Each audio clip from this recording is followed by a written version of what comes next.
متتبعات ومتتبعي قناة ضوي عامر، مرحبا بكم في هذه الحلقة الجديدة. اليوم نعيش على وقع مهزلة كبرى تمس بالمدرسة العمومية وبنظام التربية والتكوين ببلادنا. هذه المهزلة وهذه الفضيحة اللي مع كامل الأسف الناس اللي هاجموا نساء ورجال التعليم بداعي حق التلاميذ في التعلم، أنا كنظن بأنهم اليوم خصهم يبانوا، واليوم خصهم يعطوا موقف مما يقع الآن داخل مدرستنا العمومية من خلال ما يسمى بعملية الدعم التربوي.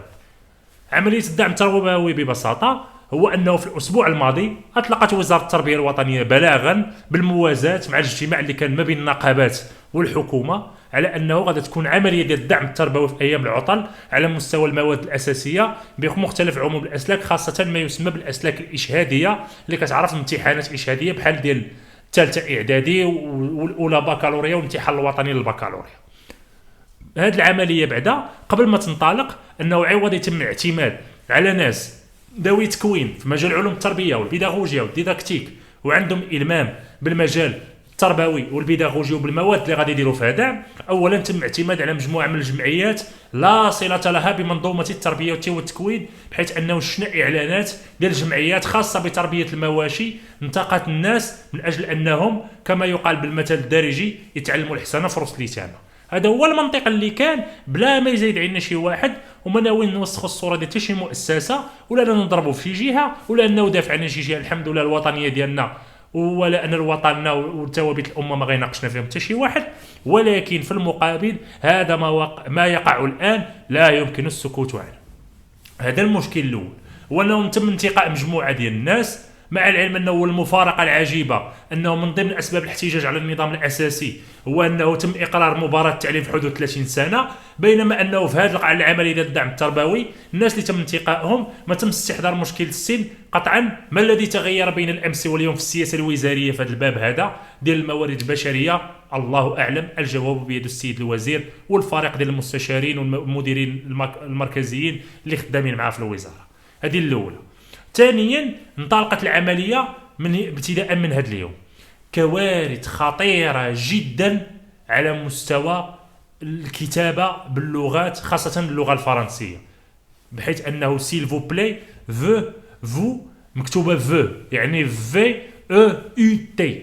اخطاء نحويه واملائيه في اللغه العربيه والفرنسيه ما تيديروش التلميذ ديال الابتدائي. اش من دعم غادي يكون، واش من ترسيخ المعارف غادي يكون، ولكن مجموعه من الاوديوات ديال المسؤولين ديال الجمعيات مشرفين على هذه العمليه الدعم التربوي في علاقتهم بالمديريات الاقليميه تبينت انه الاوديوات راه رايجه وسط المجموعات ديال الاساتذه ووسط الاعلاميين ووسط الراي العام، رايجه الان دي زوديو كيبينوا على انه كان الغرض من هادشي كامل هو استعراض وتصوير باش ان الوزاره تسوق لواحد الصوره ديال انه فقط بغات تنقص السنه. وهذا المنطق هذا عاد غادي نزيدوا على واحد المساله اخرى، ان الدعم التربوي شنو تنقصدوا به من الناحيه البيداغوجيه والديداكتيكيه؟ هو انه تكون عمليه ديال التمدرس، كاين مسار ديال الدراسه. العمليه ديال الدعم كتكون بمثابه واحد التثبيت، بمثابه واحد السد ديال النقائص والثغرات اللي كيلقاها الاستاذ بعد اللي عنده سلطه التقويم داخل القسم ومتبع المتعلمين ديالو وباني معاهم تعاقد ديداكتيكي باش انه كيسد الثغرات الكامنه وسط هذيك المعارف، باش انه ممكن المتعلمين يتلقاو القدرات والكفايات الاساسيه في كل ماده على حده. الى انه العمليه ديال الدعم التربوي اللي طرحتها الان الوزاره كنطرحوا السؤال باش من منطق، باش من مقاربه بيداغوجيه وديداكتيكيه تم اعتمادها، باش من مضامين ولاي غايه. الغايه الوحيده اللي كتبان الان على انه الوزاره كتحاول انه تبين على انه يتم سد الفراغ فقط لاسكات الشارع، ولكن هذا عذر اقبح من الزله، هذا عذر اقبح من الزله.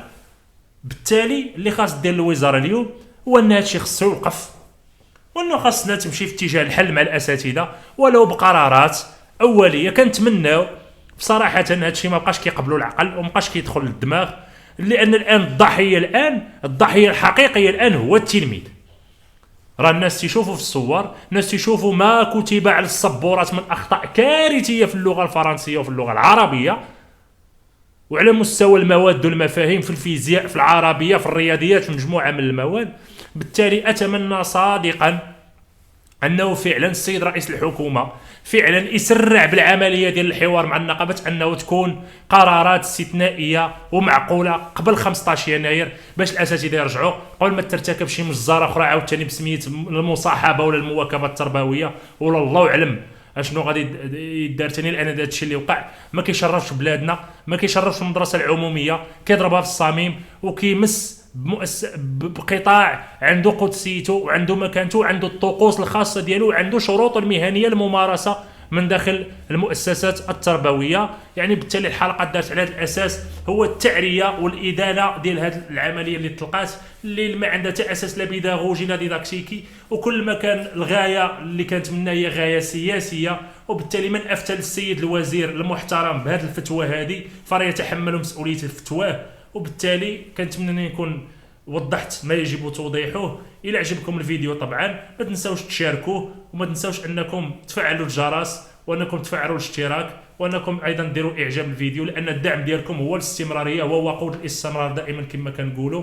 والسلام عليكم.